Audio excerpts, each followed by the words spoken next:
আমন্ত্রণ দীপ্ত সংবাদে আপনাদের সাথে আছি আমি তারান্নুম জুথি। শুরুতেই জানাবো নিটোল টাটা সংবাদ শিরোনাম। উৎসব ছাড়াই সারা দেশে পাঠ্যপুস্তক বিতরণ শুরু, নতুন বই পেয়ে আনন্দে মাতোয়ারা শিক্ষার্থীরা। পূর্বাচলে ২৬তম ঢাকা আন্তর্জাতিক বাণিজ্য মেলা শুরু, পণ্যের মান নিশ্চিতের তাগিদ প্রধানমন্ত্রীর। নতুন বছরে বিভিন্ন শ্রেণী পেশার মানুষের প্রত্যাশা ভিন্ন, ওমিক্রন মোকাবেলায় সবচেয়ে বড় চ্যালেঞ্জ। ২০২২ মেগা প্রকল্প চালুর বছর, পদ্মা সেতু ও মেট্রো রেলের সাথে আছে কর্ণফুলী টানেল।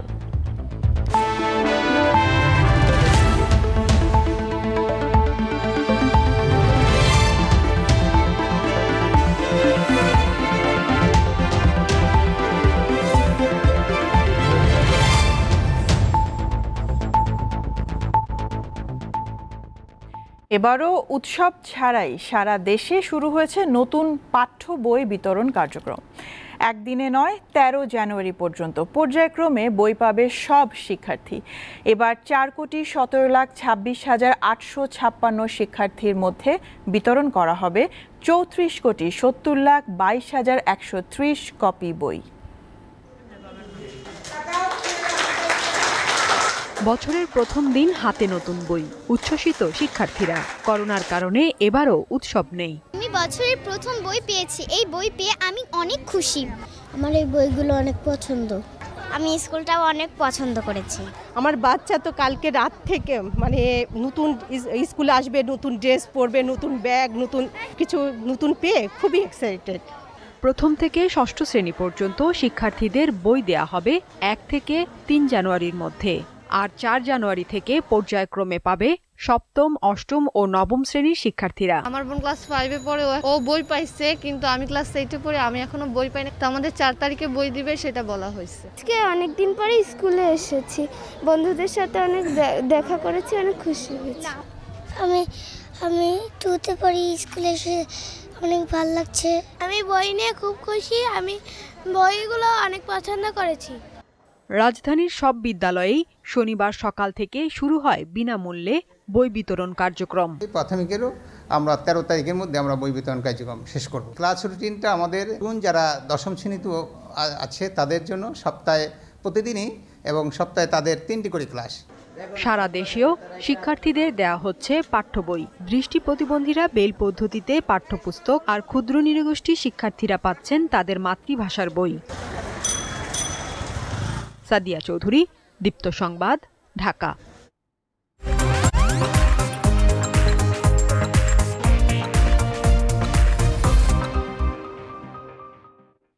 শুরু হলো ঢাকা আন্তর্জাতিক বাণিজ্য মেলা। পূর্বাচলে আজ এর উদ্বোধন করেছেন প্রধানমন্ত্রী শেখ হাসিনা। বাংলাদেশের বর্তমান কূটনীতিকে বাণিজ্যিক উল্লেখ করে সরকার প্রধান বলেন, বিশ্ববাজারের চাহিদা মাথায় রেখে ব্যবসায়ীদেরকে পণ্য উৎপাদন করতে হবে। করোনার কারণে ১ বছর বিরতির পর আবারও অনুষ্ঠিত হচ্ছে ঢাকা আন্তর্জাতিক বাণিজ্য মেলা। পূর্বাচলে Bangabandhu Bangladesh China friendship exhibition সেন্টারে স্থায়ী ঠিকানায় বসেছে মেলার ২৬তম আসর। গণভবন থেকে ভার্চুয়ালি যুক্ত হয়ে মাসব্যাপী এই আয়োজনের উদ্বোধন করেন প্রধানমন্ত্রী শেখ হাসিনা। শুভ উদ্বোধন ঘোষণা করছি। সবাইকে নববর্ষের শুভেচ্ছা জানিয়ে বেসরকারি বিনিয়োগ আকৃষ্ট করতে সরকারের উদ্যোগ তুলে ধরেন প্রধানমন্ত্রী।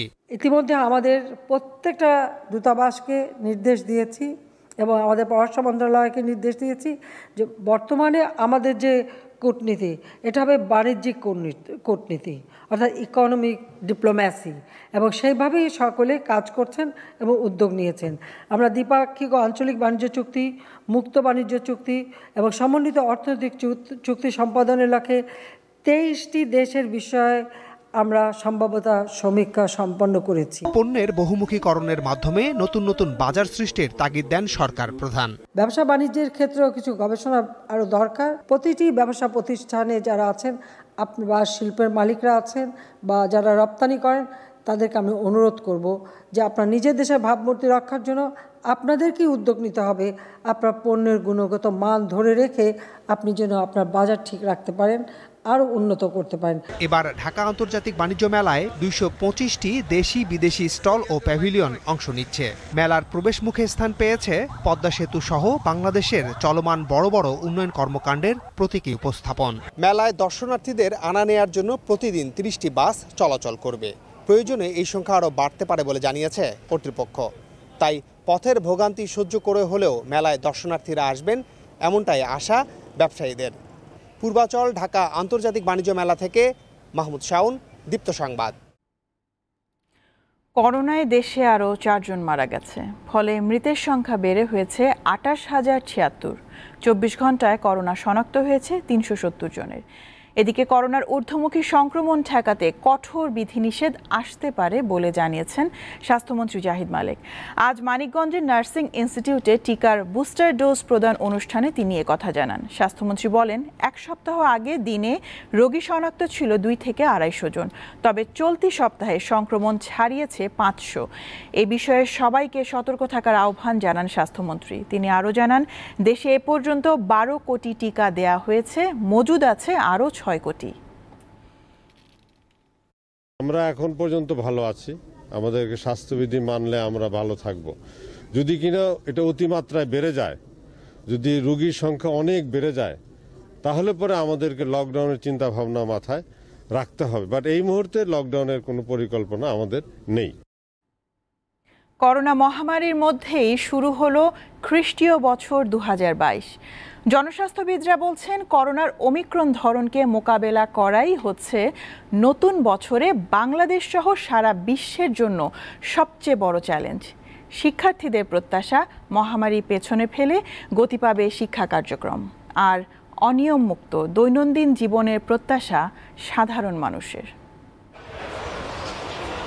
চলমান করোনায় নতুন স্বাভাবিক নিয়মে চলছে গোটা বিশ্ব। দেশে সংক্রমণ নিয়ন্ত্রণে থাকলেও বিভিন্ন দেশে বাড়তে থাকা ওমিক্রন আবারও শঙ্কা জাগাচ্ছে। বিশ্বজুড়ে প্রায় সকল খাতেই বিরূপ প্রভাব ফেলেছে সংক্রামক রোগটি।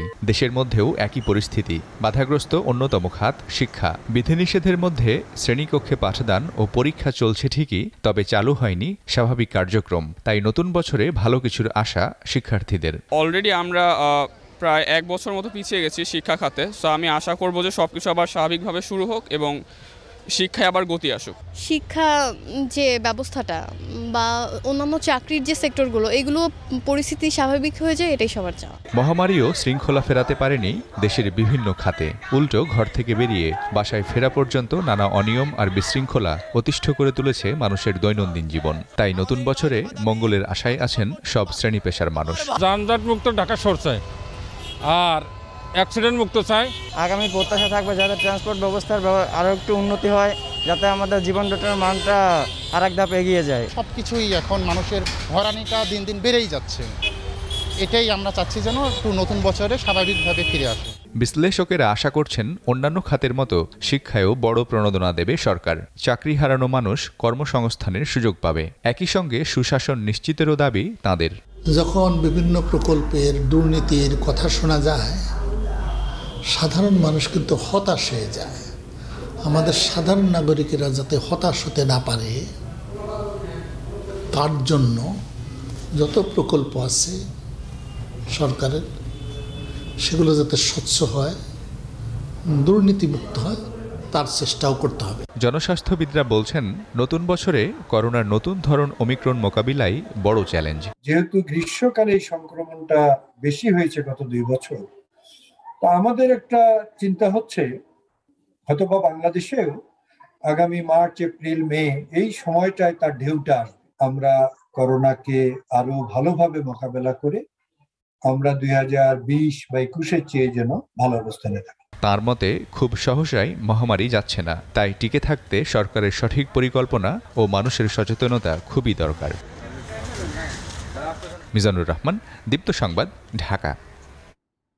মেগা প্রকল্প উদ্বোধনের বছর হতে যাচ্ছে 2022 সাল। পদ্মা সেতু, মেট্রো রেল সহ অন্তত 4টি প্রকল্প চালু হবে এই বছর।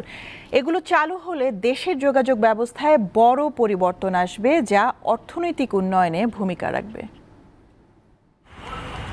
গত কয়েক বছর ধরে দেশের যোগাযোগ অবকাঠামো খাতে নেওয়া হয় একের পর এক প্রকল্প। এসব প্রকল্পের সুবিধা মিলবে চলতি বছর থেকে। স্বপ্নের সেতু পদ্মার শতকরা ৯৫% কাজ এরই মধ্যে শেষ। নিজস্ব অর্থায়নে তৈরি এই সেতু বাংলাদেশের সক্ষমতার বার্তা দিয়ে দাঁড়িয়ে। সড়ক ও রেল সংযোগে দ্বিতল এই সেতুর দৈর্ঘ্য ৬.১৫ কিলোমিটার। চালু হওয়ার কথা আগামী জুনে। রাজধানীর যানজট নিরসনে সরকারের আরেকটি অগ্রাধিকারমূলক প্রকল্প মেট্রো রেল। এরই মধ্যে শুরু হয়েছে বাংলাদেশের প্রথম মেট্রো ট্রেনের পরীক্ষামূলক চলাচল। বাণিজ্যিকভাবে চালুর কথা চলতি বছরের ডিসেম্বরে। প্রথম পর্যায়ে উত্তরা থেকে আগারগাঁও স্টেশন পর্যন্ত চলবে মেট্রো রেল।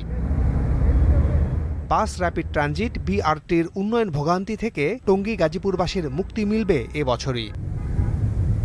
ময়মনসিংহ গাজীপুর মহাসড়ক থেকে ঢাকার বিমানবন্দর মোড় পর্যন্ত বিআরটির ঠিকানা। দৈর্ঘ্য ২০ কিলোমিটার। উদ্বোধন হবে এবছরের শেষের দিকে। বলা হচ্ছে ঢাকার যানজট নিরসনে সবচেয়ে বড় প্রকল্প হতে যাচ্ছে ঢাকা এলিভেটেড এক্সপ্রেসওয়ে। বিমানবন্দর থেকে কুতুবখালী পর্যন্ত প্রায় ৪৭ কিলোমিটার দীর্ঘ হবে এই পথ। তবে প্রথম পর্যায়ে বিমানবন্দর থেকে মগবাজার অংশে চালু হচ্ছে এই এক্সপ্রেসওয়ে। আগামী ডিসেম্বরে এই অংশে যান চলাচল শুরু করতে চায় সরকার। পুরোদমে প্রকল্পটি চালু হলে প্রতিদিন ৮০,০০০ যানবাহন চলবে এই পথে। এসব প্রকল্প ছাড়াও চলতি বছর উদ্বোধন হতে পারে চট্টগ্রামের কর্ণফুলী নদীর তলদেশ দিয়ে তৈরি বঙ্গবন্ধু টানেল। বাংলাদেশ তো বটেই, দক্ষিণ এশিয়ার প্রথম টানেল এটি।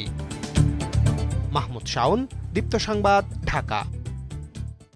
বাংলাদেশকে স্বল্পোন্নত থেকে উন্নয়নশীল দেশে উত্তরণের চূড়ান্ত সুপারিশ করেছে জাতিসংঘ। দেশের এই অর্জন উদযাপনে রবিবার নানা কর্মসূচি গ্রহণ করেছে সরকার। রাজধানী বঙ্গবন্ধু আন্তর্জাতিক সম্মেলন কেন্দ্রে এই কর্মসূচি উদ্বোধন করবেন প্রধানমন্ত্রী শেখ হাসিনা। শনিবার এসব তথ্য জানিয়েছেন অর্থমন্ত্রী আ.হ.ম মোস্তফা কামাল। স্বাধীনতা লাভের পর জাতীয় জীবনে পাওয়া সবচেয়ে বড় অর্জন, স্বল্পোন্নত দেশ থেকে উন্নয়নশীল দেশে বাংলাদেশের উত্তরণ।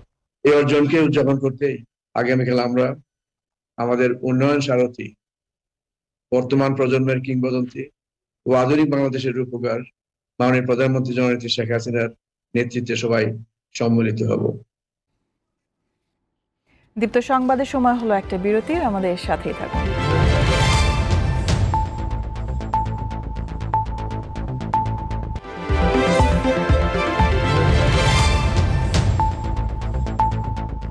বিরতির পর আবারও আমন্ত্রণ, দেখছেন দীপ্ত সংবাদ। ঝিনাইদহের শৈলকুপায় নির্বাচনী সহিংসতায় একজন নিহত হয়েছে। এ ঘটনায় আহত হয়েছে আরও একজন। শনিবার বিকালে সারুটিয়া ইউনিয়নের ভাটবাড়িয়া গ্রামে এই ঘটনা ঘটে। পুলিশ জানায় নৌকা প্রতীকের চেয়ারম্যান প্রার্থী মাহমুদুল হাসান মামুন ও স্বতন্ত্র চেয়ারম্যান প্রার্থী জুলফিকার কায়সার টিপুর সমর্থকদের মধ্যে এই সংঘর্ষ হয়। নিহত জসিম ও আহত মিলন দুজনকেই নিজের কর্মী হিসেবে দাবি করেছেন নৌকা প্রতীকের চেয়ারম্যান প্রার্থী। শুক্রবার সন্ধ্যায় সারুটিয়া ইউনিয়নের কাতলাগাড়ি বাজারে দুই চেয়ারম্যান প্রার্থীর সমর্থকদের সংঘর্ষে হারান বিশ্বাস নামে একজন নিহত হয়। এদিকে দেশের নির্বাচন ব্যবস্থা ভেঙে পড়েছে বলে মন্তব্য করেছেন জাতীয় পার্টির চেয়ারম্যান জি.এম. কাদের। দলের প্রতিষ্ঠাবার্ষিকীর অনুষ্ঠানে শনিবার তিনি আরও বলেন, একসময় নির্বাচন ছিল উৎসব মুখর, এখন নির্বাচন হচ্ছে ভয় আর আতঙ্কের নাম।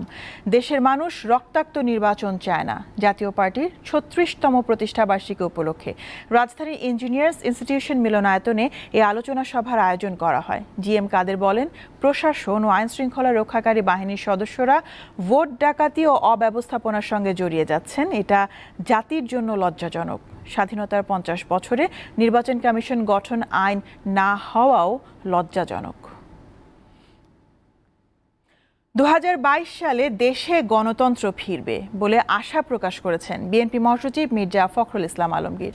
ছাত্রদলের ৪৩তম প্রতিষ্ঠাবার্ষিকীতে সকালে সংগঠনটির নেতাকর্মীদের নিয়ে ঢাকার শেরেবাংলা নগরে জিয়াউর রহমানের সমাধিতে ফুল দেন বিএনপি মহাসচিব। পরে তিনি বলেন, খালেদা জিয়ার মুক্তি ও চিকিৎসার জন্য তাকে বিদেশে পাঠানো এবং গণতন্ত্রের দাবিতে আন্দোলন চলবে। নতুন নির্বাচন কমিশন গঠনে রাষ্ট্রপতির সংলাপ অর্থহীন বলেও মন্তব্য করেন মির্জা ফখরুল। হবিগঞ্জ সদর হাসপাতালের ল্যাব টেকনোলজিস্ট সাইফুলকে পিটিয়ে হত্যার ঘটনায় আটক সুমনকে কারাগারে পাঠিয়েছে আদালত। ঘটনায় জড়িত প্রধান দুজনকে এখনও ধরতে পারেনি পুলিশ। ওই দুজনের সহযোগী সুমন মিয়াকে শুক্রবার রাতে হবিগঞ্জ শহরের উমেদনগর এলাকা থেকে আটক করা হয়। শনিবার সন্ধ্যায় আদালতে তোলা হলে তাকে কারাগারে পাঠানো হয়। আটক সুমন বানিয়াচং উপজেলার মিয়াখানী মহল্লার আব্দুল হান্নানের ছেলে। হবিগঞ্জ সদর থানার ওসি মাসুক আলী জানিয়েছেন, ঘটনায় জড়িত সবাইকেই ধরতে অভিযান চলছে।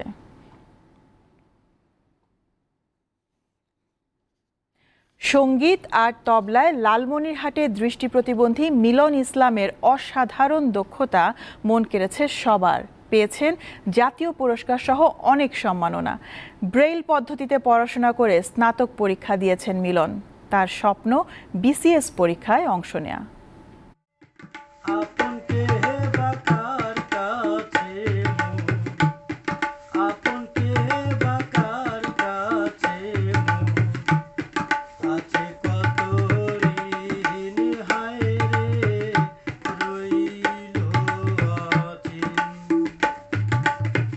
লালমনিরহাটের পাটগ্রামের দরিদ্র পরিবারের সন্তান মিলন ইসলাম জন্মগতভাবে দৃষ্টিহীন হলেও হেরে যায়নি জীবন সংগ্রামে। তবলা বাজান অসাধারণ, গানের গলাও চমৎকার।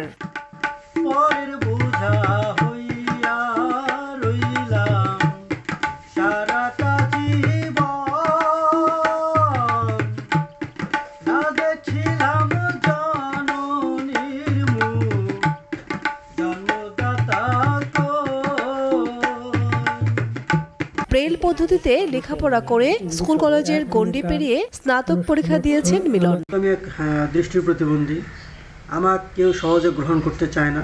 বিসিএস পরীক্ষা দেওয়ার ইচ্ছা আছে, আর যদি সুযোগ পাই তাহলে আমি ঢাকায় পড়ার ইচ্ছা আছে। পাশাপাশি বাদ্যযন্ত্র ও সঙ্গীতে নিয়েছেন প্রশিক্ষণ, এসেছে সফলতাও।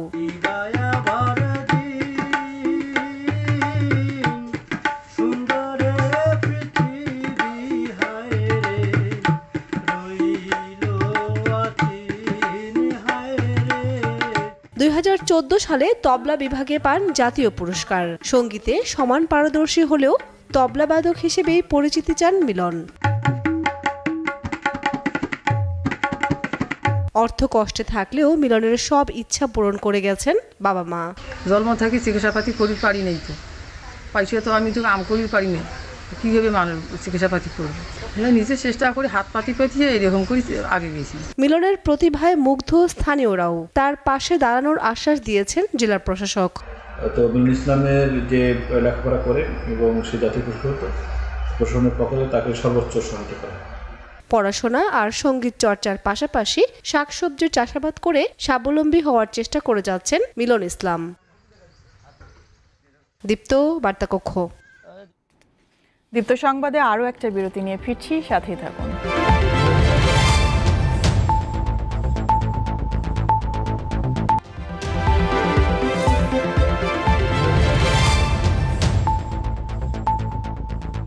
আমন্ত্রণ আরও একবার, দেখছেন দীপ্ত সংবাদ। ভারতের হরিয়ানা রাজ্যের একটি খনি এলাকায় ভূমিধসে অন্তত 4 জনের মৃত্যু হয়েছে। পুলিশ জানায় শনিবার ভিওয়ানি জেলার তোসাম ব্লকের দাদাম খনি অঞ্চলে এই ভূমিধসের ঘটনা ঘটে। এ সময় প্রায় 6টি আবর্জনাবাহী ট্রাক ও বেশ কয়েকটি মেশিন চাপা পড়ে। ধ্বংসস্তূপের নিচে আরও অনেকেই আটকা পড়ে আছেন বলে আশঙ্কা করা হচ্ছে।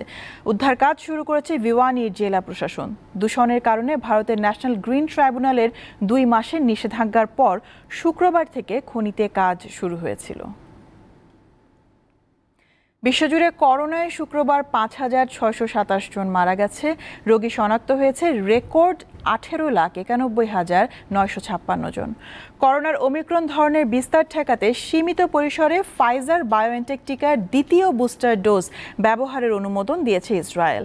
দেশটির শীর্ষ স্বাস্থ্য কর্মকর্তারা জানান, ঝুঁকিপূর্ণ মানুষদের সুরক্ষা নিশ্চিতে এই পদক্ষেপ নেওয়া হয়েছে। মহামারী মোকাবেলায় ফাইজারের তৈরি খাওয়ার অ্যান্টিভাইরাল পিল প্যাক্সলোভিড ব্যবহারের অনুমোদন দিয়েছে যুক্তরাজ্য। বলা হচ্ছে, দুর্বল প্রাপ্তবয়স্করা করোনায় আক্রান্ত হওয়ার পরপরই এই ওষুধ খেলে তা গুরুতর অসুস্থতা থেকে শতকরা প্রায় 90% সুরক্ষা দেবে। করোনার ওমিক্রন ধরনের আতঙ্কের মধ্যেই জমকালো আয়োজনে দেশে দেশে বরণ করা হলো নতুন বছর 2022। নববর্ষে মহামারী মুক্ত হবে বিশ্ব, স্বাভাবিক হবে জীবন ও জীবিকা, এমনই প্রত্যাশা বিশ্ববাসীর।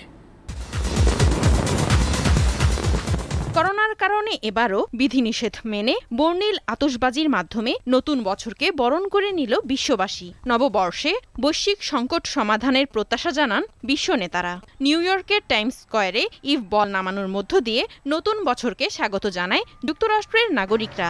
2022 সালে সব বাধা মোকাবিলার মাধ্যমে যুক্তরাষ্ট্রের নাগরিকদের জন্য একটি সুন্দর ভবিষ্যৎ গড়ার আশা প্রকাশ করেন প্রেসিডেন্ট জো বাইডেন। খ্রিস্টীয় নতুন বছরে করোনা মোকাবিলার বৈশ্বিক লড়াই শেষ করার ব্যাপারে আশাবাদী বিশ্ব স্বাস্থ্য সংস্থার প্রধান টেড্রোস আধানম গেব্রিয়েসুস। সবার কল্যাণে ঐক্যবদ্ধ হয়ে কাজ করার আহ্বান জানান জাতিসংঘ মহাসচিব অ্যান্তনিও গুতেরেস। নববর্ষে চীনের আওতাধীন হংকং ও ম্যাকাওয়ে স্থিতিশীলতার গুরুত্ব তুলে ধরেন প্রেসিডেন্ট শি জিনপিং। আর নববর্ষের ভাষণে জাতীয় সংহতির উপর গুরুত্বারোপ করেন রাশিয়ার প্রেসিডেন্ট ভ্লাদিমির পুতিন। তবে করোনা মহামারীর কারণে এবার ফ্রান্স ও যুক্তরাজ্যে আতশবাজি বন্ধ ছিল। নতুন বছর উপলক্ষে জাতির উদ্দেশ্যে দেওয়া ভাষণে করোনা সংক্রমণের ঊর্ধ্বগতির বিষয়ে সতর্ক করেন ফরাসি president Emmanuel Macron. Nadia Tabassum, Deepto, বার্তা কক্ষ। এর সাথে শেষ করব আমাদের এখনকার দীপ্ত সংবাদ। নিটোল টাটা সংবাদ শিরোনাম জানাবো আরও একবার। উৎসব ছাড়াই সারা দেশে পাঠ্যপুস্তক বিতরণ শুরু, নতুন বই পেয়ে আনন্দে মাতোয়ারা শিক্ষার্থীরা। পূর্বাচলে 26তম ঢাকা আন্তর্জাতিক বাণিজ্য মেলা শুরু, পণ্যের মান নিশ্চিতের তাগিদ প্রধানমন্ত্রীর। নতুন বছরে বিভিন্ন শ্রেণী পেশার মানুষের প্রত্যাশা ভিন্ন, ওমিক্রন মোকাবেলায় সবচেয়ে বড় চ্যালেঞ্জ। 2022 মেগা প্রকল্প চালুর বছর, পদ্মা সেতু ও মেট্রো রেলের সাথে আছে কর্ণফুলী টানেল। এই ছিল এখনকার মতন। আমি তারান্নুম জুথি বিদায় নিচ্ছি। আমাদের সাথে অনলাইনে যুক্ত থাকতে হলে লগ ইন করুন facebook.com/diptanews।